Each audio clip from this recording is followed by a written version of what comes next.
سامنے گلہائے عقیدت پیش کر رہے تھے سرکار دو عالم صلی اللہ تعالیٰ علیہ وسلم کے بارگاہ میں۔ اب انشاءاللہ تبارک و تعالی ہم درس قرآن کا آغاز کرتے ہیں، تو وہ حضرات جو دور دور بیٹھے ہوئے ہیں وہ براہ کرم قریب تشریف لے آئیں تاکہ درس کی برکتیں حاصل ہوں، اور قریب آنے میں شرمانا نہیں چاہیے، سامنے کی طرف آ جائیں۔ یہ نیک لوگوں کا طریقہ ہے، اچھے لوگوں کا طریقہ ہے۔ اعوذ باللہ من الشیطان الرجیم، بسم اللہ الرحمن الرحیم۔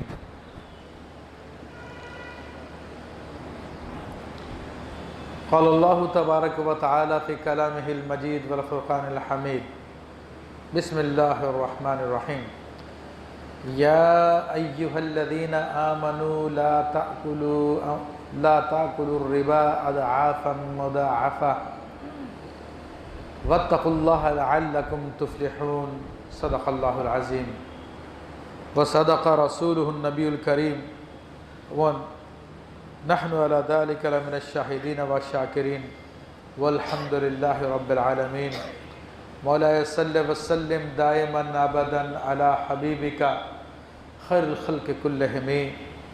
معزز حاضرین کرام، میں نے آپ کے سامنے اللہ جل شانہ کے عظیم کلام کی سورہ آل عمران کی آیت نمبر 130 کی تلاوت کی ہے۔ اس میں اللہ جل شانہ نے نہایت ہی اہم حکم کو بیان فرمایا اور ارشاد فرمایا، ترجمہ پیش کرتا ہوں۔ یا ایہا الذین آمنوا، اے ایمان والو، لا تاکلوا الربا، تم سود نہ کھاؤ، اضعافا مضاعفہ، دگنا تگنا کر کے، دونا دون سود نہ کھاؤ۔ واتقوا اللہ، اور اللہ سے ڈرو، لعلکم تفلحون، تاکہ تم لوگ فلاح پا جاؤ۔ آیت طیبہ کی تفسیر سے پہلے میں کچھ عرض کر دوں کہ آپ کو یاد ہوگا کہ گزشتہ ہفتے سورہ غزوہ احد کا تذکرہ کیا تھا میں نے آپ کے سامنے، کہ وہ آخری آیتیں اسی سے متعلق تھی۔ چونکہ جنگوں کی تیاری کے لیے عام طور پر کثیر مال کی ضرورت ہوتی ہے، اور لوگ پھر اس مال کو حاصل کرنے کے لیے سودی قرضہ لیتے ہیں تاکہ اپنی اسٹرینتھ بنا لے، اپنی طاقت بنا لے، اور یہ سوچتے ہیں کہ پھر بعد میں ہم دے دیں گے۔ تو شریعت مطالعہ سود لینے اور دینے دونوں کو حرام قرار دیتی ہے۔ اسی طرح کفار مکہ نے بھی اپنی غزوہ احد کی تیاری کے لیے کافی سود لیا تھا۔ پھر جس طرح کفر انسان کے لیے نقصان دہ ہے، اسی طرح سود بھی انسان کے لیے نقصان دہ ہے۔ یہ بھی نسل انسانی کا دشمن ہے، کیونکہ سود کے اندر رحم کی جڑ کاٹ دی جاتی ہے۔ رحم دلی کا سود سے کوئی تعلق نہیں ہوتا۔ آپ نے بھی بہت سارے لوگوں کے بارے میں سنا ہوگا کہ فلاں کا گھر نیلام ہو گیا، فلاں کا بزنس نیلام ہو گیا، جناب وہ قرضہ تھا بینک کا وہ دینا پڑ گیا۔ تو یہ ایک بڑی لعنت ہے، اور آج کے لیے کیسز زیادہ ہو رہے ہیں۔ جناب کریڈٹ کارڈ بنوا لیتے ہیں اور اس کے بعد اس کی رقم کو استعمال کر لیتے ہیں۔ اب اس کی رقم کہاں سے ادا کریں؟ امید ہوتی تھی کہ جناب فلاں رقم آ جائے گی، فلاں رقم ملنی ہو، نہیں ملتی۔ اب کریڈٹ کارڈ کا سود چڑھنا شروع ہوتا ہے، تو اب اس سود کو اتارنے کے لیے کوئی کسی اور بینک کا کریڈٹ کارڈ بنوا لیتے ہیں۔ اب اس کے ذریعے سارا کا سارا کہ یار سود سے بچو، سود سے بچو، اس سے بچنے کے لیے وہ اس بینک سے قرضہ لے کے اس بینک کو دے دیتے ہیں۔ اب جو ہے اس کا سود چڑھنا شروع ہو جاتا ہے۔ تو یہاں تک میں نے سنا کہ لوگوں نے 3 4 کریڈٹ کارڈ بنوائے اسی چکر میں، اور سب کے وہ ڈیفالٹر ہو گئے۔ تو یہ بہت بڑی لعنت ہے، اور عربوں کے اندر تو یہ بہت عام سی بات تھی کہ سود کا لین دین بہت زیادہ تھا۔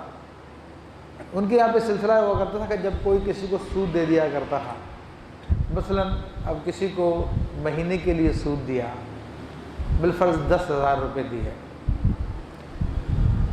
یا سال کے لیے دیا کہ سال کے بعد 10,000 روپے واپس کر دینا، تو جب اس کے واپسی کا ٹائم آتا اور وہ قرضہ لینے والا اس قرضے کو ادا نہیں کر پاتا، تو جو مال کا مالک تھا وہ اس سے کہتا کہ تم رقم کو ڈبل کر دو، میں تمہیں 1 سال کی مہلت اور دے دیتا ہوں، یعنی تم اگلے سال دے دینا لیکن 20,000 روپے دینے پڑیں گے آپ۔ اب جب اگلا سال آتا ہے تو اس میں بھی نہیں دے پاتا ہے، تو کہتا پھر اور میں تمہیں مہلت دے دیتا ہوں، اگلے سال 30,000 دے دینا یا 40,000 دے دینا۔ اب جس کے پاس نہیں ہوتا تھا وہ ہاں کر لیا کرتا تھا۔ تو یہ سود تھوڑا ہو یا زیادہ ہو اللہ نے اس کو حرام فرما دیا۔ وہ سورہ بقرہ کے اندر آیت طیبہ وضاحت کے ساتھ گزر چکی ہے، احل اللہ البیع وحرم الربا، کہ اللہ نے خرید و فروخت کو حلال کر دیا اور سود کو مطلقاً حرام فرما دیا، چاہے تھوڑا یا زیادہ ہو۔ یہاں پر چونکہ عربوں کی پریکٹس تھی زیادہ لینے کی، تو اس لیے اس کو بیان کر دیا۔ اس کا مطلب یہ نہیں ہے کہ جناب دگنا نہیں بلکہ ڈیوڑا لے لیں اور کم لے لیں تو وہ جائز ہو جائے گا، نہیں، وہ کم بھی حرام ہے۔ تو یہ صرف ان کی پریکٹس کی وجہ سے یہ لفظ استعمال کیا۔ تو چونکہ مسلمان نئے نئے ہوئے تھے لوگ اور سودی معاملہ کرنے کی ان کی عادت تھی، تو بڑی محبت سے خطاب فرمایا، یا ایھا الذین آمنوا، اے ایمان والو، محبت سے پکارا تاکہ مشکل حکم ماننے میں آسانی ہو جائے۔ لا تاکلوا الربا، تم ربا سود نہ کھاؤ، اضعافا مضاعفہ، یعنی دگنا کر کے۔ اور یہ میں نے بتا دیا کہ اس کا مطلب یہ نہیں ہے کہ جناب سنگل جائز ہے یا آدھا فیصد لینا جائز ہے، یہ محاورے کے دور پہ آئی یہ بات۔ ایک اس کا دھیلا بھی حرام ہے سود کا، ایک پیسہ بھی حرام ہے۔ حدیث شریف میں آتا ہے کہ سود کا 1 روپے کا گناہ، 1 دھیلے کا گناہ کہہ لیجئے، وہ شدید گناہ بتایا گیا، گویا کہ اپنی ماں کے ساتھ 40 مرتبہ بدکاری کرنا۔ بعض روایتوں میں ہے کہ خانہ کعبہ کے سامنے بدکاری کرنے کے برابر قرار دیا گیا، جو آج ہماری سوسائٹی میں بہت عام ہو چکا ہے۔ ہماری بینکیں چلتی اسی نظام پر ہیں، اور اتنے ہمارے یہ حکمران لوگ اس سود کے، یہ ناجائز و حرام کے عادی ہو چکے ہیں، ہمارے جج وغیرہ، کہ شاید پاکستان کی تاریخ میں پہلی دفعہ ایسا ہوا ہے کہ سود کے خلاف کیس چلا تھا اور چلتے چلتے سپریم کورٹ تک پہنچا تھا۔ سپریم کورٹ سے اس کی طرف سے آرڈر بھی جاری ہو گئے تھے اس کو بند کیا جائے۔ پھر یہ نواز شریف صاحب جو پورے کے پورے سودی ہیں، نیچے سے لے کر اوپر تک، ان کو جو ہے اپنے چراغ گل ہوتے ہوئے نظر آئے، تو ان لوگوں نے سازش کر کر اس فیصلے کو تبدیل کروایا، اور پہلی دفعہ ایسا ہوا کہ سپریم کورٹ نے جناب ہائی کورٹ کو فیصلہ دے دیا، اور اس فیصلے پہ آج تک سماعت ہونے کے لیے تیار نہیں ہے۔ ورنہ سپریم کورٹ نے 2 سال کا ٹائم دے دیا تھا کہ 2 سال کے اندر اندر اپنے سسٹم کو بناؤ اور سود سے جان چھڑاؤ، مگر یہ سودی، سود میں پلنے والے، سود میں بڑھنے والے، سود کے کلبلاتے کیڑے، یعنی ہمارے حکمران، وہ اس کے بغیر جی نہیں سکتے، تو اس لیے وہ اسلام کے قرآن کے نظام کو چلنے نہیں دیتے۔ اگر میں ویسے کہوں یہ قرآن کے دشمن، اسلام کے دشمن، آپ نہیں مانو گے، مگر یہ آیت بتا رہی ہے، اللہ تعالیٰ فرما رہا کہ نہیں کرو تم یہ کام، مگر یہ کہتے ہیں کہ اس کے بغیر تو ہمارا کام ہی نہیں چلے گا۔ تو یہ اللہ کے دوست، یہ دشمن ہیں، آپ بتائیں، آپ خود دیکھیں، تو برعکس شریعت جائز نہیں قرار دیتی۔ اور اللہ فرما رہا واتقوا اللہ، اللہ سے ڈرو۔ تم کہتے ہو ہمیں نقصان ہو جائے گا، اپنے نقصان سے ڈرتے ہو، یہ اپنے مغربی آقاؤں سے ڈرتے ہو، کفار سے ڈرتے ہو، وہ ناراض ہو جائیں گے تم نے سود کا سسٹم کیوں بند کر دیا۔ کیونکہ ہمارے یہاں پہ تو پورا سسٹم چلانے کے لیے یو این او سے لوگ آتے ہیں۔ 2 وزیر اعظم آ چکے ہیں ہمارے پاس یو این او سے، ایک معین قریشی آیا تھا اور ایک شوکت ترین آیا تھا، یہ یو این او کے بھیجے ہوئے تھے۔ شوکت عزیز، تو یہ یونائٹڈ نیشن نے بھیجے تھے تاکہ سودی نظام کو اور ترقی دے سکیں وہ لوگ. تو اللہ فرماتا کہ ان سے مت ڈرو، اللہ سے ڈرو، لعلکم تفلحون، تاکہ تم لوگ فلاح پا سکو. تو عزیزان محترم، یہ ہمارے لیڈر ہمارے آئیڈیل نہیں ہیں، یہ وہ نہیں ہے کہ جن کی پیروی کا ہمیں حکم دیا گیا ہے. اگر یہ لوگ اللہ سے نہیں ڈرتے، یہ لوگ سود کو نہیں چھوڑتے، تو کم سے کم آپ اپنی حد تک اس سے ضرور بچیں. آپ اپنے دوست احباب دیگر لوگوں کو بھی منع کریں کہ اپنے سودی اکاؤنٹوں کو بند کریں، یا تو اسلامی بینکس میں اکاؤنٹ کھولیں، یا انہی بینکوں میں رکھنا چاہتے ہیں تو کرنٹ اکاؤنٹ چلائیں. باقی دوسرے اکاؤنٹ جو ان کے یہاں پہ نفع والا، پروفٹ والا، وہ جائز نہیں ہے سودی بینکوں میں. تو اس وجہ سے کیونکہ جنگ کے اندر قرضہ مرضہ لینے کا تعلق ہوتا ہے، تو اس لیے خاص طور پہ منع کیا. فرمایا کہ لعلکم تفلحون، تاکہ تم فلاح پا جاؤ. تو سود ایسی لعنت ہے جس کی وجہ سے انسان دنیا و آخرت میں برباد ہو جاتا ہے، اور اس کو چھوڑنے میں مسلمان کا یہ فائدہ ہے کہ دنیا و آخرت میں فلاح پا جاتا ہے. اور میرے بھائیو اندازہ کریں، رسول اللہ صلی اللہ علیہ وسلم نے تو بہت وضاحت سے کے ساتھ فرمایا کہ وہ جسم جو حرام سے پلے بڑھے وہ جہنم میں جانے کا زیادہ مستحق ہے. تو اگر آج ہم اپنے بچوں کو سودی کمائی کھلائیں گے، سودی پونجی کھلائیں گے، تو ہمارے بچوں کی طبیعت بھی بگڑ جائے گی، معاشرے میں برائی میں مبتلا ہو جائیں گے. یہ بے شرمی بے حیائی اس لیے عام ہو رہی ہے، اور ان کی آخرت بھی تباہ ہو جائے گی، اور ہماری بھی نہیں بچے گی. یہی بچے کل کے دن ہمیں پکڑا دیں گے کہ رب کرم ہم تو بے قصور تھے، ہمارے باپ نے ہمیں حرام ہی کھلایا اس لیے ہم کھاتے رہے، تو کل یہ ہمیں بھی جہنم میں کروا دیں گے. تو تھوڑا کھا لیں مگر حلال کا کھائیں. فرماتا اللہ تعالیٰ وَاتَّقُوا النَّارَ الَّتِي أُعِدَّتْ لِلْكَافِرِينَ، تو ڈرو اس آگ سے جو کافروں کے لیے تیار کی گئی ہے. تو جہنم تو حقیقتاً کافروں کے لیے ہے، لیکن اگر مسلمان سود جیسے بڑے گناہ کرنے لگے اور اسی طرح بڑے بڑے گناہ عام ہو جائیں ان میں، تو ظاہر سی بات ہے جب جہنم والے کام کریں گے تو ان میں جانا بھی پڑے گا اس کے اندر. ویسے مسلمانوں کے لیے جہنم نہیں ہے، نہیں بنائی گئی، لیکن بات ہے کہ جو خود سے اپنے آپ کو ڈالے یہ گناہ کے کام کر کے، یہ برائی کے کام کر کے، تو اسی کا قصور ہے. وہ پیر سید جماعت علی شاہ صاحب رحمۃ اللہ علیہ سے کسی نے پوچھا حضور کیا سید جہنم میں جائے گا؟ کہا کہ وہ اسے جہنم کے لیے بنائے تو نہیں گیا، لیکن اگر وہ خود جا کے چھلانگ لگا دے اس کے اندر تو اس کا کیا ہے. تو ایسے ہی جہنم مسلمانوں کے لیے تو نہیں بنائی گئی، لیکن یہ سود کھا کر، زنا کر کے، گناہ کر کے، بے حیائی کے کام کر کے اگر خود ہم چھلانگ لگائیں جہنم میں تو پھر ہمارا ہی قصور ہے. اللہ تو ڈرا رہا ہے کہ ڈرو اس آگ سے جو کافرین کے لیے بنائی گئی ہے. تو ڈر جانا چاہیے اور بچ جانا چاہیے. فرمایا وَأَطِيعُوا اللَّهَ وَالرَّسُولَ لَعَلَّكُمْ تُرْحَمُونَ، اور تم اللہ کے فرما بردار رہو، تم اللہ اور رسول کے فرما بردار رہو تاکہ تم پر رحم کیا جائے. تو اب جہنم سے بچنے کا طریقہ بتایا جا رہا ہے کہ اللہ تعالیٰ نے جہنم بنائی ہے، اس سے بچنے کا حکم بھی دیا. اب کیسے بچیں گے ہم؟ کیا طریقہ ہے بچنے کا؟ تو اپنے نفس کی خواہشات پہ چلنے سے کبھی نہیں بچ سکتے ہم. بچنے کا راستہ بتا دیا کہ اللہ عز و جل اور اس کے رسول صلی اللہ علیہ وسلم کی فرما برداری میں ہے.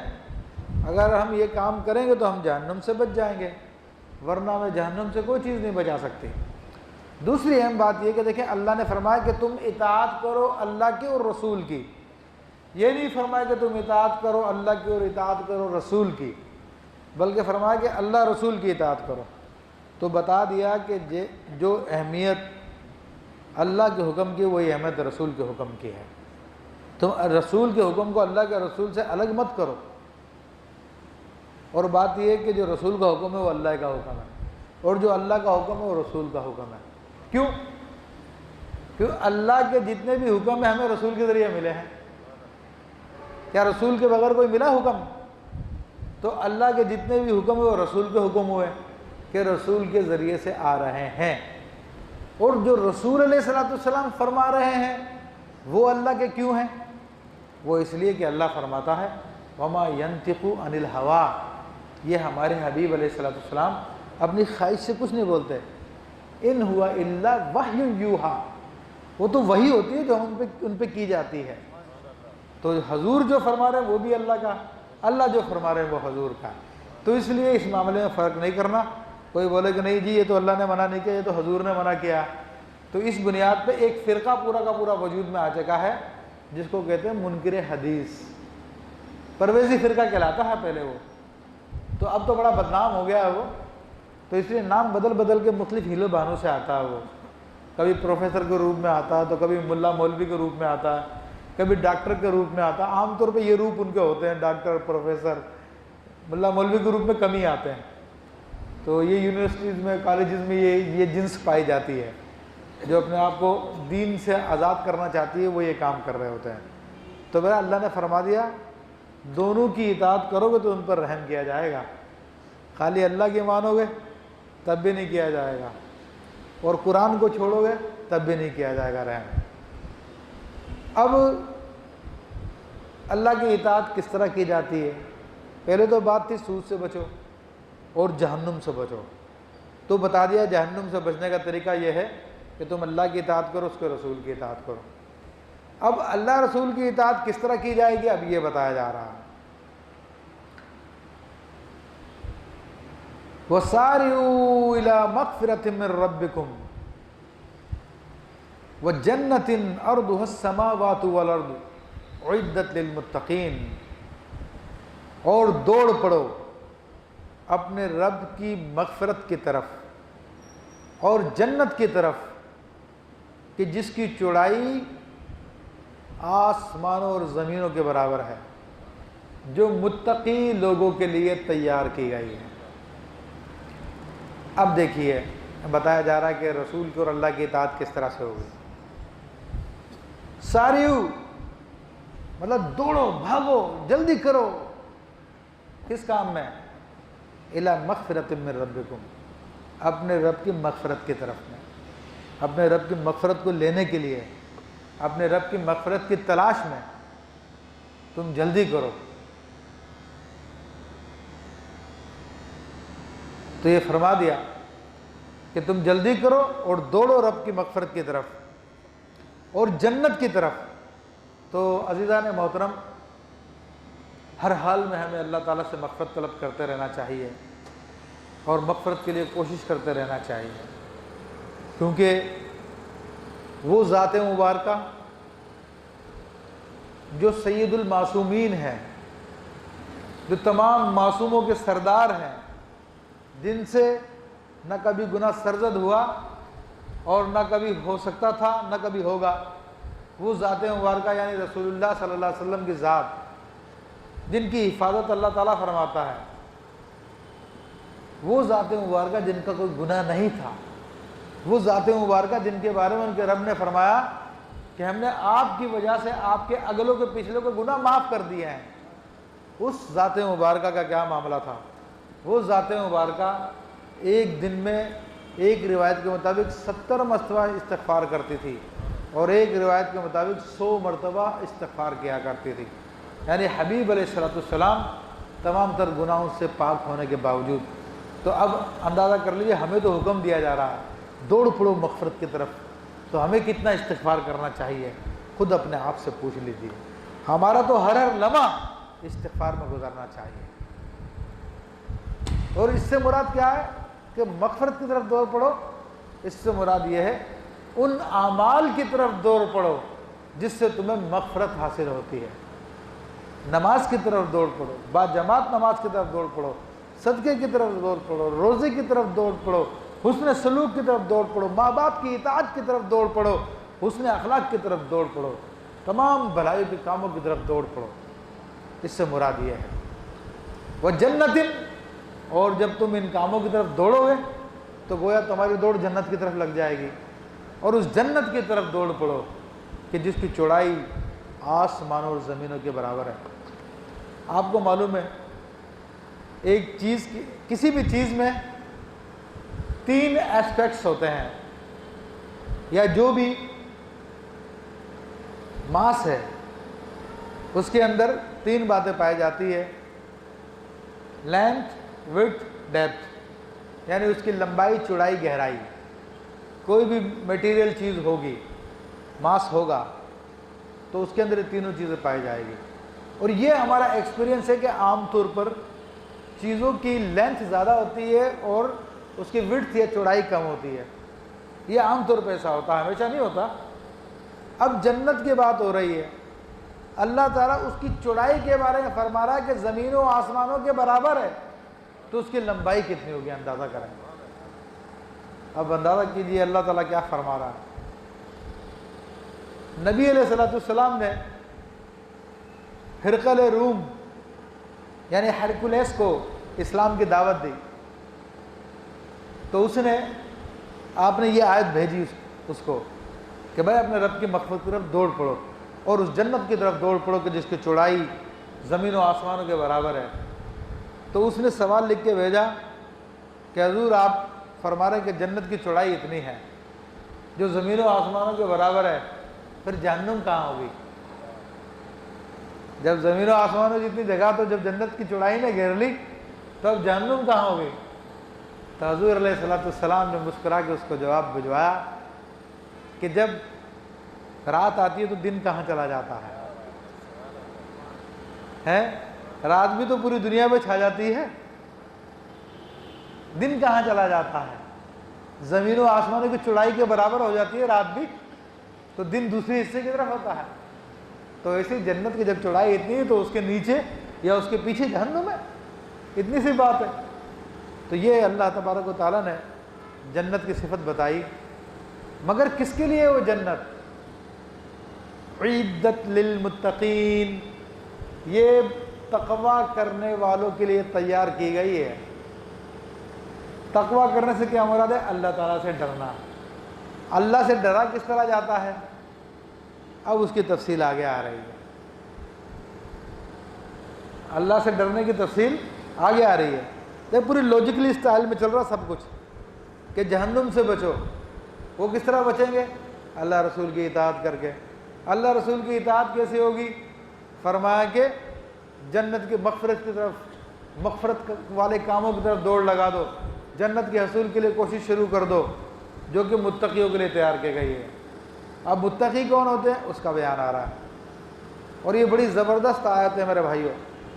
جو اپنے آپ کو جنتی بنانا چاہتا ہے، جو اپنے آپ کو متقی بنانا چاہتا ہے، وہ ان باتوں پہ عمل کر لے جو اس آیت طیبہ میں آ رہی ہے، تو وہ متقی بھی ہو جائے گا اور جنتی بھی ہو جائے گا انشاءاللہ تبارک و تعالی۔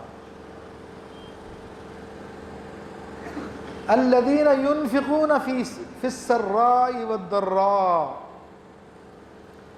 والکاظمین الغیظ والعافین عن الناس واللہ یحب المحسنین۔ اب متقی وہ ہیں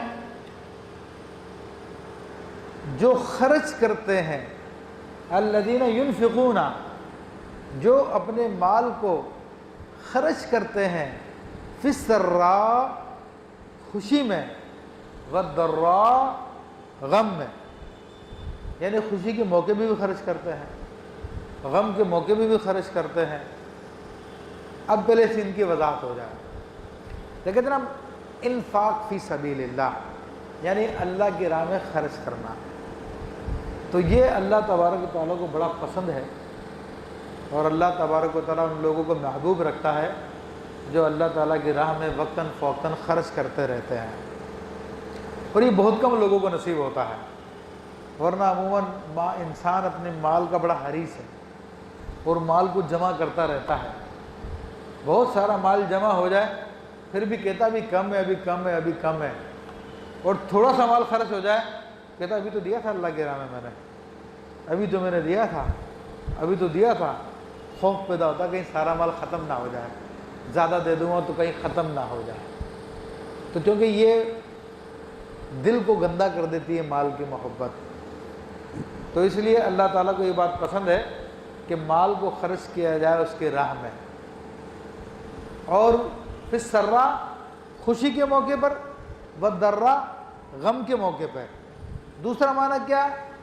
فی السراء یعنی خوشحالی، اور جب مال زیادہ تب بھی خرچ کیا جائے، والضراء، اور جب مال کم ہو، تنگی ہو، تب بھی اللہ کی راہ میں خرچ کیا جائے۔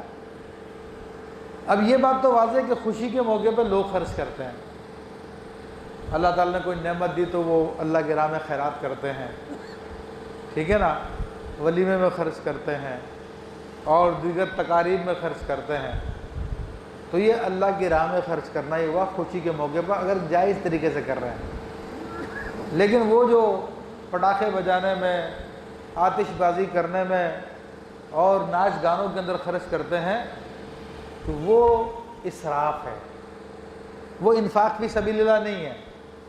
جو جائز طریقے سے خرچ کیا جائے وہ اللہ کے راہ میں خرچ کرنا ہے۔ اور گزشتہ زمانے میں بلکہ جیسے کہ حضرت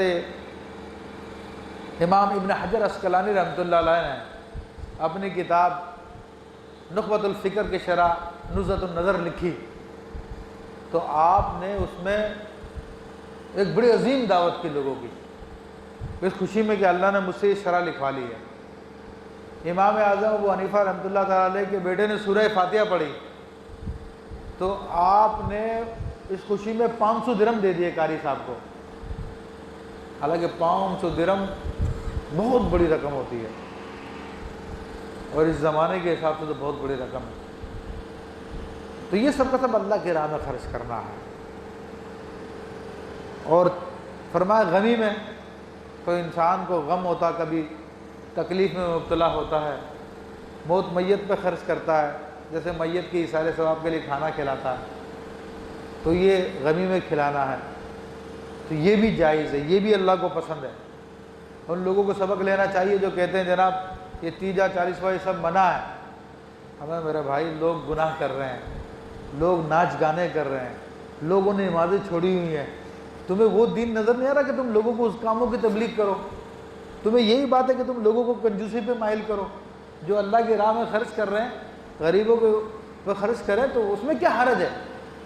ہاں جو دعوت امیروں کو لیے کی جائے، ریاکاری کے لیے کی جائے، اس کو بولو کہ یہ غلط ہے، یہ تو مت بولو تیجا غلط ہے 40واں غلط ہے، یہ تو قرآن میں اللہ فرما رہا ہے جو غم کے موقع پہ خرچ کرتے ہیں۔ بہرحال اب دوسری تفسیر میں عرض کرتا ہوں،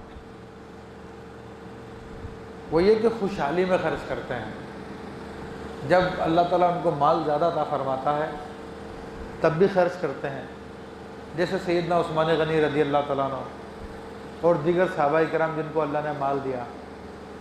عام طور پہ زیادہ پیسے والے خرچ کر دیتے ہیں، یہ نظر آتا ہے، لیکن اللہ فرما رہا ہے جو تنگی میں بھی خرچ کرتے ہیں، اور تنگی میں خرچ کرنے سے کیا مراد ہے؟ جب آپ کو خود کو ضرورت ہو، ایسے میں پھر آپ لوگوں کو خرچ کریں، ایسے میں آپ لوگوں کو دیں۔ حضرت ام المومنین عائشہ صدیقہ رضی اللہ تعالیٰ کے گھر پہ کوئی مانگنے کے لیے آیا تو گھر پر صرف پیاز کی ایک گٹھیا کے سوا کچھ بھی نہیں تھا، تو آپ نے وہی اٹھا کے اس کو دے دی۔ حضرت عبداللہ ابن مسعود رضی اللہ تعالیٰ سے کسی نے کچھ مانگا تو آپ کے پاس انگور کا ایک دانہ تھا، آپ نے وہی دے دیا۔ تو اللہ تبارک و تعالیٰ مال کی مقدار کو نہیں دیکھتا، اللہ تعالیٰ دل کے جذبات کو دیکھتا ہے کہ بندے نے کس جذبے کے ساتھ دیا ہے، کس کیفیت میں دیا ہے۔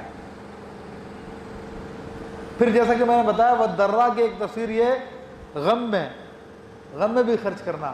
عام طور پہ کیا ہوتا ہے، جس سے ہم راضی ہوتے تو ان کو دینے کو بھی دل چاہتا ہے، یار بڑا اچھا آدمی ہے، بڑا کام کا آدمی ہے، خوش اخلاق ہے اور یہ ہے، لیکن جو آپ سے بد اخلاقی کرے آپ اس کو دیتے ہو، بڑا آپ کا دل تنگ ہوگا، بڑا دل گھبرائے گا، تو اس کو ہم نہیں دیتے، ارے اس کو چھوڑو میں کسی اور کو دے دوں گا، ایسا عام طور پہ ہم لوگ کرتے ہیں۔ مگر اللہ فرما رہا ہے کہ نہیں، تنگ اس سے دل ہو تب بھی تم اس کو دو اگر وہ اہل ہے اس کا۔ سیدنا ابو بکر صدیق رضی اللہ تعالیٰ عنہ، ایک شخص جس کا نام مستح تھا، اس کی آپ ہیلپ کیا کرتے ہیں، اس کے گھر کا خرچہ دیا کرتے تھے، لیکن جب آپ کی بیٹی ام المومنین عائشہ صدیقہ رضی اللہ تعالیٰ پہ تہمت لگی تو آپ کو غصہ آ گیا، کیونکہ ان تہمت لگانے والوں میں یہ مستح بھی تھا جس کے گھر کا خرچہ آپ چلایا کرتے تھے۔ تو آپ نے کہا کہ ہم اس پہ اچھا سلوک کرتے ہیں، یہ ہماری بیٹی پہ ام المومنین پہ الزام لگا رہا ہے۔ آپ نے منع کر دیا کہ آئندہ میں نہیں دوں گا میں۔ تو پھر یہ آیت نازل ہوئی کہ نہیں آپ اس کو دیں، اس سے حسن سلوک کریں آپ. وہ توبہ طائب ہو گیا تھا بعد میں، تو آپ کو حکم دیا گیا جس سے دل نہیں راضی تو اس کو بھی دے دیں آپ. ہاں اگر بے دینی کی وجہ سے دل راضی نہیں ہو رہا، وہ بے دین ہے سامنے والا، تو بھلے نہ دیں، اس میں کوئی حرج نہیں ہے، بلکہ نہ دیں اس کو. والکاظمین الغیظ، اور اپنے غصوں کو کنٹرول کرنے والے. غصے کو کنٹرول کرنا، جب کہ انسان کے پاس طاقت ہو، اپنے غصے کو نافذ کر سکتا ہو. اگر ایسے میں انسان اپنے غصے کو روک لے، کنٹرول کر لے، تو حدیث شریف میں آتا ہے کہ اللہ تعالیٰ بروز قیامت فرمائے گا اس سے جا جنت میں جس دروازے سے داخل ہونا چاہتا داخل ہو، اور جس حور سے نکاح کرنا چاہتا ہے تو اس حور سے نکاح کر لے. بڑی اس کی فضیلت آئی ہے، لیکن ٹائم نہیں ہے، مختصر. والعافین عن الناس، اور لوگوں سے درگزر کرنے والے. لوگ دل دکھا دیں، پریشان کر دیں، تنگ کریں، لیکن درگزر سے کام لیں، ان کو معاف کریں. واللہ یحب المحسنین، اور اللہ تبارک و تعالی نیکوکاروں سے محبت کرتا ہے، نیک کام کرنے والوں سے محبت کرتا ہے. تو اب دیکھیے اس آیت طیبہ میں چند باتیں بیان کی متقی لوگوں کی علامت میں. ایک تو اللہ کی راہ میں خرچ کرتے ہیں خوشی اور غمی میں، تنگی اور خوشحالی میں. تو ہم لوگوں کو سب کو اپنا جائزہ لینا چاہیے کہ اللہ تعالیٰ جو مجھے مال دے رہا ہے ہر مہینے یا سالانہ، اس میں سے میں کتنا پرسنٹ اللہ کی راہ میں خرچ کرتا ہوں. سب کو حساب کتاب کرنا چاہیے. نہیں دیکھنا چاہیے میں نے 500 روپے تو دیے تھے پچھلے مہینے، میں نے 1000 روپے تو دیے تھے پچھلے مہینے. کسی کے اب 500 دینا کوئی بڑی بات نہیں ہوتی. جو مہینے میں 40-50 ہزار روپے کما رہا ہے، اگر وہ 500 روپے بھی نکالتا ہے تو کوئی بڑی بات نہیں، اس کے لیے نکالنا 1% بھی بڑا مشکل سے بنتا ہے. اس کو چاہیے اس سے زیادہ دے. جو آپ کو 100% دے رہا ہے تو اس کی راہ میں تم 1% دیتے ہوئے تمہیں تکلیف ہوتی ہے، حالانکہ سب کچھ اسی کا ہے. تو غور کرنا چاہیے. ہاں کوئی بیچارہ 5 روپے بھی دے تو وہ بھی بہت بڑا ہے. جو کمائی رہا ہے 500 روپے مہینے کے یا 5000 روپے کما رہا ہے تو اس کے 5 روپے دینا بھی بڑی بات ہے. تو ہر شخص کو اپنا اپنا حساب کرنا چاہیے. تو ایک تو فرمایا کہ اللہ کی راہ میں خرچ کرنے والے ہیں. دوسرا فرمایا کہ اپنے غضب کو کنٹرول کرنے والے، غصے کو کنٹرول کرتے ہیں. تیسرا فرمایا کہ وہ لوگوں سے درگزر کرتے ہیں. اور چوتھا ہے کہ وہ نیکوکار ہوتے ہیں. یہ 4 صفتیں اللہ تعالیٰ نے بیان فرمائی ہے. اب ہمیں اپنا جائزہ لینا چاہیے کہ ان میں سے یہ 4 صفتیں ہم میں ہیں یا نہیں ہیں. اگر نہیں ہے تو میرے بھائیوں پیدا کرنی چاہیے. اور بڑا دلچسپ ایک تفسیر کا واقعہ حکایت یاد آئی جو حضرت امام حسن رحمۃ اللہ علیہ کے بارے میں آتا کہ آپ نے اپنے خادم سے کھانا منگوایا، مہمان بیٹھے ہوئے تھے، تو خادم کھانا لے کر آیا یا خادمہ لے کر آئی. اس نے شوربے کا جو پیالہ تھا آپ کے سر پہ گرا دیا، جان بوجھ کے گرا دیا یا غلطی سے گر گیا تو آپ کے جسم کپڑے بھی خراب ہو گئے، ظاہر سی بات ہے. تو آپ کو بڑا غضب آیا.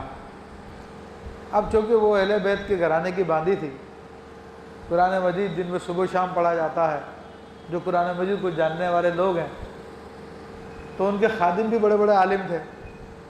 تو جب اس نے غصے میں دیکھا حضرت کو تو کہنے لگی والکاظمین الغیظ، اور غصہ پی جانے والے. قرآن کی یہی آیت کہ اللہ تعالیٰ متقیوں کو جو علامت بتا رہا ہے وہ یہ ہے کہ غصہ پی جانے والے ہوتے ہیں. جب اس نے آپ کو قرآن یاد دلایا تو آپ نے فرمایا کہ میں نے اپنا غصہ روک لیا.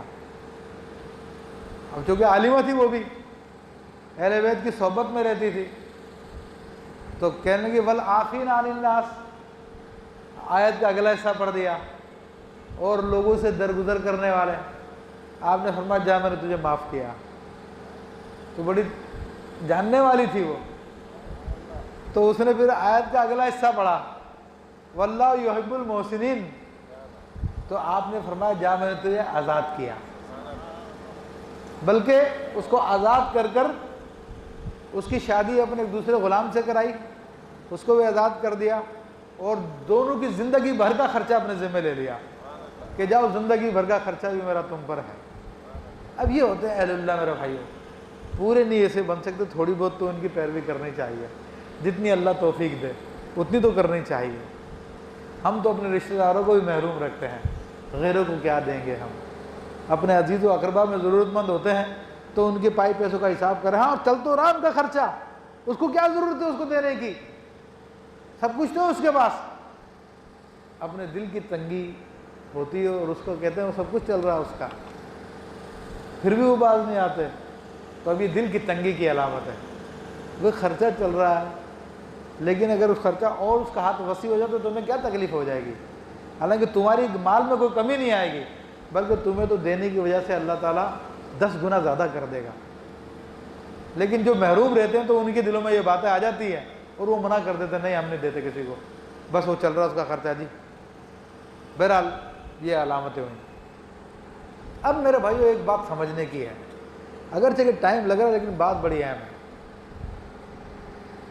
عام طور پہ نیک جب انسان بننے کا ارادہ کرتا ہے یا بننا چاہتا ہے تو اس کے دل میں یہ خیال آتا ہے کہ یار میں تو بڑا گناہگار آدمی ہوں، میں کس طرح نیک بنوں گا؟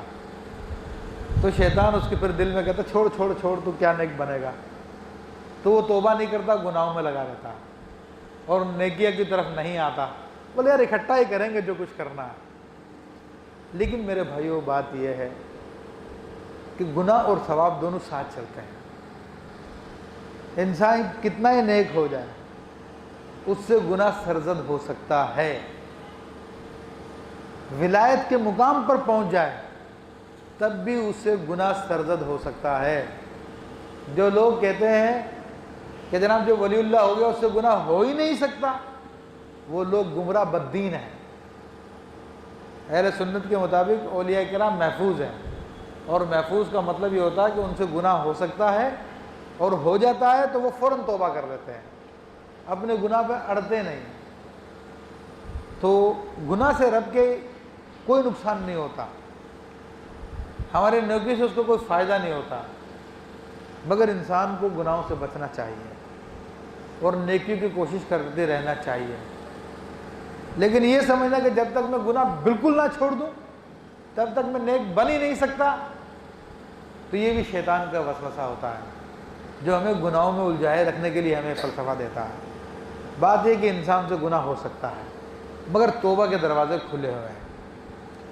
اللہ تعالیٰ فرماتا ہے والذین اذا فعلوا فاحشہ، اب یہ متقیوں کی بات ہو رہی ہے، یہ جو متقی ہیں انہی کی اللہ بیان فرما رہا ہے کہ ان کی شان یہ ہے کہ جب اگر ان سے کوئی بے حیائی کا کام ہو جائے، او ظلموا انفسہم، یا اپنی جانوں پہ ظلم کر لیں، کوئی بڑا گناہ کر لیں،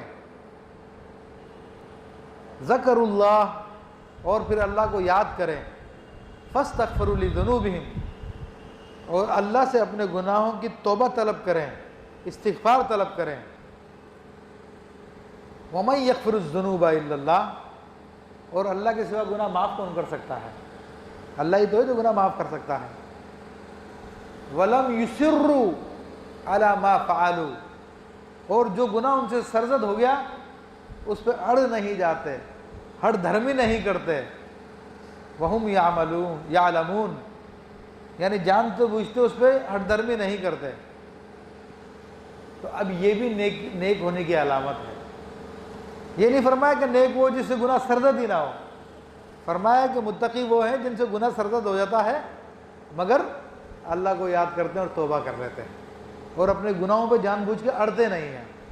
اب اس کی شان نزول کیا ہے؟ ایک شان نزول تو یہ ہے کہ بعض لوگوں نے کہا کہ یا رسول اللہ صلی اللہ علیہ وسلم یہ بنی اسرائیل ہم سے افضل ہے، وہ اس لیے کہ یہ لوگ رات کو گناہ کرتے تھے، صبح ان کے دروازے پہ لکھا ہو جاتا تھا کہ اس نے فلاں فلاں یہ گناہ کیا ہے، تو وہ لوگ توبہ کر لیا کرتے تھے، ان کا گناہ معاف ہو جایا کرتا ہے۔ اب ہم گناہ کرتے ہیں تو ہمارا تو نہیں لکھا ہوا تھا دروازے پر، تو نبی علیہ الصلوۃ والسلام نے فرمایا کہ اللہ نے تمہارا پردہ رکھا ہوا ہے، لیکن اگر تم گناہ کر بھی لو اور توبہ کر لو تو اللہ تعالیٰ تمہیں بدنام کیے بغیر بھی معاف کر دیتا ہے۔ یہ آیت طیبہ نازل ہوئی۔ ایک روایت میں یہ ہے کہ ایک انصاری صحابی تھے اور ایک قبیلہ ثقیف کے تھے، تو انصاری صحابی جہاد پہ گئے۔ یہ دونوں بڑے گہرے دوست ہیں، دونوں ہر وقت ساتھ ساتھ رہتے تھے۔ تو وہ انصاری جہاد پہ گئے، تو اس ثقفی کو کہہ گئے تھے، یہ دونوں صحابی ہیں، کہ بھائی پیچھے میرے گھر والوں کا خیال رکھنا۔ وہ شادی شدہ تھا، تو یہ ثقفی صحابی جو ہے وہ پیچھے سے ان کے گھر والوں کی ضرورتیں پوری کرتے تھے۔ تو ایک مرتبہ گوشت انہوں نے گھر پہ دیا دروازہ بجا کر، تو ان کی بیوی نے پردے میں رہ کے گوشت لیا، تو ہاتھ پہ نگاہ پڑی تو دل میں برے خیالات آئے، اور برے خیالات آنے کی وجہ سے اس کے ہاتھ کا بوسہ لے لیا۔ لیکن یہ کام تو ہو گیا، لیکن ان کو بڑی ندامت ہوئی، بڑی شرمندگی ہوئی، ہائے میں ہلاک ہو گیا، ہائے میں مر گیا، میں نے کیا کر دیا۔ شیطان نے بہکا دیا تھا، انسان تھے، تو روتے ہوئے پہاڑوں میں چلے گئے، اللہ کی بارگاہ میں توبہ کرتے رہے، روتے رہے، شہر چھوڑ دیا، زندگی اپنے اوپر عذاب بنا لی۔ اتنے میں وہ انصاری جہاد کر کے آئے، تو انہوں نے اپنی بیوی سے پوچھا وہ میرے ثقفی بھائی کا کیا حال ہے؟ تو انہوں نے کہا خدا نہ کرے کسی کو ایسا بھائی ملے۔ انہوں نے کہا کیا ہوا؟ انہوں نے ساری بات بتا دی۔ تو اب وہ اس کی تلاش میں نکلے، وہ کہاں ہے؟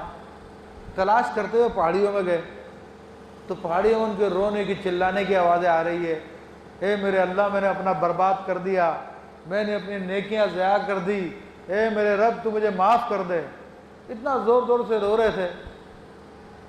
تو وہ انصاری بھی رونے لگے، اور وہ آئے اس کے پاس اور کہا میرے بھائی تم ادھر چلو جدھر اللہ نے ہمیں بھیجا ہے، اس رحمت عالمیان کی بارگاہ میں چلو جو گناہوں کو بخشاتے ہیں۔ ان کو لے کر رسول اللہ کی بارگاہ میں حاضر ہوئے، تو یہ آیت طیبہ نازل ہو گئی۔ ادھر وہ پہاڑوں سے اتر کے حضور کی بارگاہ میں آئے، ادھر جبریل امین سدرہ سے اتر کر حضور کی بارگاہ میں آئے۔ یہ مغفرت کا پروانہ لے کر آئے کہ اگر جب ان سے کوئی گناہ سرزد ہو جائے، بے حیائی کا کام سرزد ہو جائے، او ظلم و انفسہم۔ ایک اور واقعہ آتا ہے تیہان تمار نامی، یہ میں اس لیے بتا رہا ہوں تاکہ نیکی اور گناہ کا کانسیپٹ واضح ہو جائے لوگوں پہ۔ ہم لوگوں نے بہت عجیب و غریب تصور بنا لیے، اس لیے نیک بن نہیں پاتے۔ یہ بھی صحابی ہیں، تیہان تمار، کھجوروں کی دکان تھی۔ ایک عورت کھجور لینے کے لیے آئی، تو اس کو کہنے لگے کہ اچھی کھجوریں یہاں پہ نہیں ہے، میرے گھر پہ ہے۔ وہ عورت گھر پہ چلے گئی ان کے ساتھ، وہاں پہ جا کے شیطان سوار ہو گیا، تو انہوں نے معاذ اللہ چوم لیا اس کو، لیکن بڑے شرمندہ ہوئے بعد میں۔ عورت نے خوف خدا دلایا، بڑی اللہ کی بارگاہ میں توبہ کی، تو یہ آیت طیبہ نازل ہوئی کہ اگر جو اپنی جانوں پہ ظلم، جو فحش کام کر لیں یا اپنی جان پہ ظلم کر لیں، مگر اللہ کو یاد کریں اور توبہ کر لیں اور اپنے گناہوں پہ اڑ نہ جائیں، اور یہ عقیدہ رکھیں کہ اللہ ہی گناہ کو معاف کرنے والا ہے، اور جو کچھ کیا اس پر شرمندہ ہو جائیں، تو اللہ فرماتا اولئک جزاؤہم مغفرۃ من ربہم، یہی ہیں وہ لوگ جن کی جزا ان کے رب کی طرف سے مغفرت ہے، وجنات، اور باغات ہیں، تجری من تحتها الانہار، جس کے نیچے نہریں بہتی ہیں، خالدین فیہا، جس میں یہ ہمیشہ رہیں گے۔ فنعم اجر العاملین، کتنا پیارا اجر ہے عمل کرنے والوں کا۔ تو یہ میرے بھائیوں آپ سمجھ گئے ہوں گے کہ متقی صرف وہی نہیں جس نے کبھی گناہ نہیں کیا، ایسا کوئی ہوتا ہی نہیں ہے سوائے انبیاء کے۔ ہر ایک سے سرزد ہو سکتے ہیں، لیکن نیک آدمی کی پہچان یہ ہے گناہ سرزد ہو جائے تو اللہ سے سچے دل سے توبہ کرتا، پھر آئندہ وہ گناہ نہیں کرتا۔ آگے چلتے ہیں، ٹائم تو ختم ہونے والا۔ تو پھر اللہ فرماتا ہے قد خلت من قبلکم سنن، اور تم سے پہلے بھی کئی طریقے گزر چکے ہیں، تم سے پہلے بھی کئی قومیں گزر چکی ہیں۔ دیکھو انہوں نے نافرمانی کی تو اللہ نے ان کو عذاب دے دیا، ٹھیک ہے نا، بس تہذیبیں ہیں، جیسے کہتے ہیں موہن جودڑو کی تہذیب ہے۔ کہاں گئی ساری تہذیب؟ وہ خدا کے کفر کرنے کی وجہ سے مٹا دی گئی۔ مختلف جگہوں پہ کہتے ہیں 7 شریف میں قلعے الٹے ہیں، کہاں گئے وہ قلعے؟ خدا کی نافرمانی کرنے کی وجہ سے الٹ دیے گئے۔ کہاں ہے وہ فرعون، کہاں وہ حامان، کہاں نمرود، کہاں شداد، سب غائب ہو گئے، برباد کر دیے گئے۔ اس کے بجائے جو اللہ کے نیک بندے تھے ہیں، ابراہیم علیہ السلام کا مزار مرجع خلائی کے آج تک، یحییٰ علیہ السلام کا مزار مرجع خلائی کے آج تک، ٹھیک ہے، اسی طرح دیگر انبیاء، اولیاء کرام، یہ ان کے مزارات یہ کیا ہیں بتا رہے ہیں۔ اللہ فرما رہا کل فسیروا فی الارض، زمین میں سیر کرو، فانظروا کیف کان عاقبۃ المکذبین، اور دیکھو جھٹلانے والوں کا کیا انجام ہوا۔ تو جنہوں نے جھٹلایا آج ان کے نشانات لوگوں کے لیے عبرت کا سبب ہیں، اور جنہوں نے اپنے رب کو مانا یاد کیا تو آج بھی مخلوق ان کی بارگاہ میں حاضر ہو رہی ہے، انبیاء کے مزاروں پہ حاضر ہو رہی ہے، اولیاء کے مزاروں پہ حاضر ہو رہی ہے۔ ھذا بیان للناس ھدی وموعظۃ للمتقین، یہ ایک لوگوں کو بتلانا ہے، وہ ہدایت ہے متقی لوگوں کے لیے کہ بھئی غور و فکر کر لو تمہیں کون سا راستہ لینا۔ ولا تہنوا ولا تحزنوا، اور تم سستی نہ کرو نہ غم کرو، وانتم الاعلون ان کنتم مؤمنین، تم ہی غلبہ پاؤ گے اگر تم مومنین ہو۔ اب یہ پھر احد کی طرف لوٹ آیا ہے۔ احد میں مسلمانوں کو ظاہری طور پہ شکست ہوئی تھی، تو بتایا کہ یہ وقتی طور پہ ہوا جو کچھ ہوا ہے، تم سستی نہ کرو، غم نہ کرو، اگر تم سچا ایمان رکھتے ہو تو تمہیں غلبہ ملے گا انشاءاللہ۔ ولا تہنوا ولا تحزنوا، اچھا، ان یمسسکم قرح فقد مس القوم قرح مثلہ، اب مسلمانوں کو مثالیں دے کے سمجھایا جا رہا ہے کہ غزوہ احد میں تمہیں بڑا نقصان ہوا، تمہارے 75 آدمی شہید ہوئے ہیں، تو ٹھیک ہے تمہیں زخم لگا ہے تو تم ہمت ہار رہے ہو۔ حالانکہ غزوہ بدر میں تو کفار کے اتنے بندے مرے تھے، بڑے بڑے سردار مرے تھے، لیکن انہوں نے تو ہمت نہیں ہاری، وہ تو پھر تم سے مقابلہ کرنے کے لیے دوبارہ آ گئے ہیں، تو تم مومن ہو کر تم گھبرا رہے ہو۔ تو اللہ فرما رہا ہے کہ اگر تمہیں کوئی تکلیف پہنچی تو وہ لوگ بھی ویسی تکلیف پا چکے ہیں جیسے تمہیں مل چکی ہے، تو ان کو جب ہمت نہیں انہوں نے چھوڑی تو تم کیوں چھوڑ رہے ہو۔ وَتِلْكَ الْأَيَّامُ نُدَاوِلُهَا بَيْنَ النَّاسِ، یہ وہ دن ہے جب لوگوں کے بیچ میں پھراتے ہیں، یعنی فتح کسی ایک کی نہیں ہے، ہمیشہ کبھی اس کو فتح ہوتی ہے تو کبھی اس کو ہوتی ہے۔ تو ظاہری طور پہ جنگ کا جیت جانا فتح کی علامت نہیں ہے، جس طرح کہ یزید جیت گیا تھا مگر ہمیشہ کے لیے ہار گیا، تو کبھی کبھار جیت کبھی ہار یہ ہوتا رہتا ہے۔ وَلِيَعْلَمَ اللَّهُ الَّذِينَ آمَنُوا وَيَتَّخِذَ مِنْكُمْ شُهَدَاءَ، اب یہ جو تمہیں ہار ہوئی ہے ظاہری طور پر، جیت کے تم ہارے ہو، یہ کس لیے ہوا؟ یہ تو صرف اس لیے ہوا کہ تاکہ اللہ تبارک و تعالیٰ پہچان کرا دے ایمان والوں کی کہ تم میں ایمان والے کون ہیں۔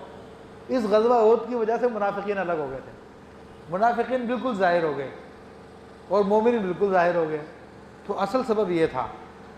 وَيَتَّخِذَ مِنْكُمْ شُهَدَاءَ، اور یہ کہ کچھ لوگوں کو اللہ تعالیٰ شہادت کا مرتبہ دے، تو تمہارے جتنے بندے شہید ہوئے ہیں، انتقال ہوا، سب شہید ہیں وہ۔ وَاللَّهُ لَا يُحِبُّ الظَّالِمِينَ، اللہ تعالیٰ ظلم کرنے والوں سے محبت نہیں کرتا۔ وَلْيُمَحِّصَ اللَّهُ الَّذِينَ آمَنُوا وَيَمْحَقَ الْكَافِرِينَ، اور یہ غزوہ احد میں جو تمہیں ظاہری طور پہ ہار ہوئی ہے، یہ کس لیے ہوئی ہے؟ اس لیے کہ اللہ تعالیٰ مومنوں کو نکھار دے، مومن کھل کے سامنے آ جائیں کہ یہ خوشی ہو چاہے غمی ہو اپنے ایمان پہ قائم رہنے والے لوگ ہیں، اور جو منافق ہیں وہ بھاگ جانے والے ہیں، انہوں نے دم دکھائی، پیٹھ دکھائی، وہ ظاہر کر دیے گئے، اور کافرین کو پھر مٹا دیا جائے گا ہمیشہ کے لیے، اور اس کے بعد پھر یہی ہوا آپ کے سامنے۔ یہاں تک کہ آتا ہے کہ غزوہ احد میں جب کفار سمجھے کہ ہم نے اپنی جنگ جیت لی ہے اور ہر طرف خاموشی چھا گئی، تو ابو سفیان اس وقت مسلمان نہیں ہوئے تھے، تو اس نے زور سے آواز دی، کیا تم میں محمد زندہ ہے صلی اللہ علیہ وسلم؟ کیا ابو بکر زندہ ہے؟ کیا عمر زندہ ہے؟ تو حضور علیہ السلام نے منع کیا کوئی جواب نہ دے، تو اس نے آوازیں دی، کوئی جواب نہیں دیا، تو خوشی میں کہنے لگا کہ بھئی تینوں کی تینوں مر گئے ہیں۔ تو حضرت عمر فاروق کو جوش چڑھا کہ لگا او خدا کے دشمن، تیرے دل میں کانٹے کی طرح اب بھی ہم زندہ ہیں، ہم ختم نہیں ہوئے ہیں۔ تو اس پر اس نے کہا اولو حبل اولو حبل، یعنی عربی کے الفاظ ہیں، حبل ان کا ایک بت تھا کہ حبل بلند ہوا، حبل بلند ہوا، جس طرح ہم کہتے ہیں نا حبل زندہ باد، حبل زندہ باد۔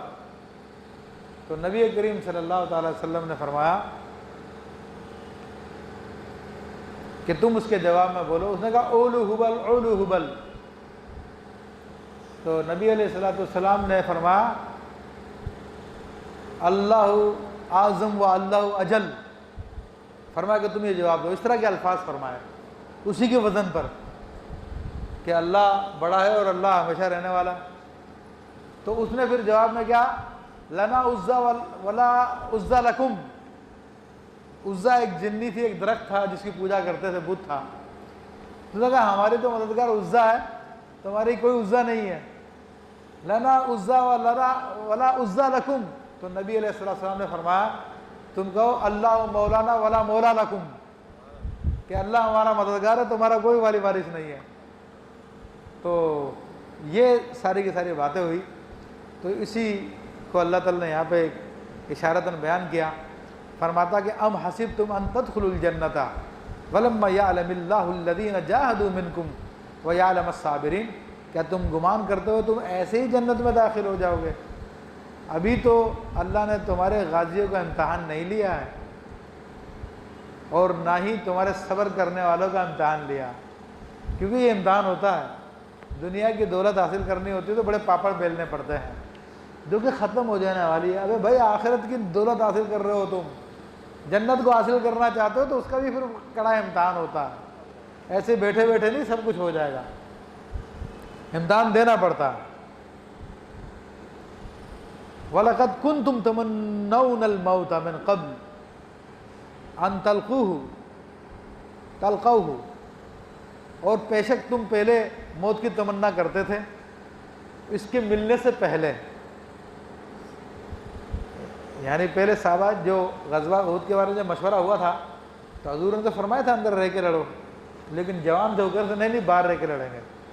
تو اب اللہ تعالیٰ اسی کے بارے میں فرما رہا ہے کہ پہلے تو تمہیں بڑی مطلب کہ موت کی تمنا تھی ہے موت کے ملنے سے پہلے، فقد رأیتموہ وانتم تنظرون، تو اب وہ تمہیں نظر آئی تمہاری آنکھوں کے سامنے۔ تو یہ اللہ تبارک و تعالیٰ نے بتایا کہ موت کی تمنا نہیں کرنی چاہیے، ہاں جہاد کی تمنا کرے، اللہ کی راہ میں بہادری کی تمنا کرے۔ تو اس میں یہ سبق دے دیا گیا ہے، بہرحال یہ بتا دیا گیا کہ یہ ساری کی ساری آزمائشیں اہل ایمان کو آتی ہے، جیت بھی ہوتی ہے، ہار بھی ہوتی ہے، مشکل بھی آتی ہے، لیکن بالآخر غلبہ اہل ایمان ہی کا ہوتا ہے۔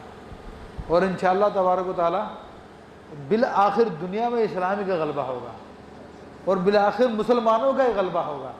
یہ وقتی طور پہ حالات اونچی نیچے ہوتے رہتے ہیں۔ ایک ٹائم تھا مسلمانوں کا غلبہ تھا، اب مسلمانوں کا غلبہ ختم ہوتا جا رہا دنیا بھر سے، لیکن ایک ٹائم پھر آئے گا جب ساری دنیا کا مذہب اسلامی ہوگا اور اسلام کے علاوہ اور کوئی دین نہیں ہوگا۔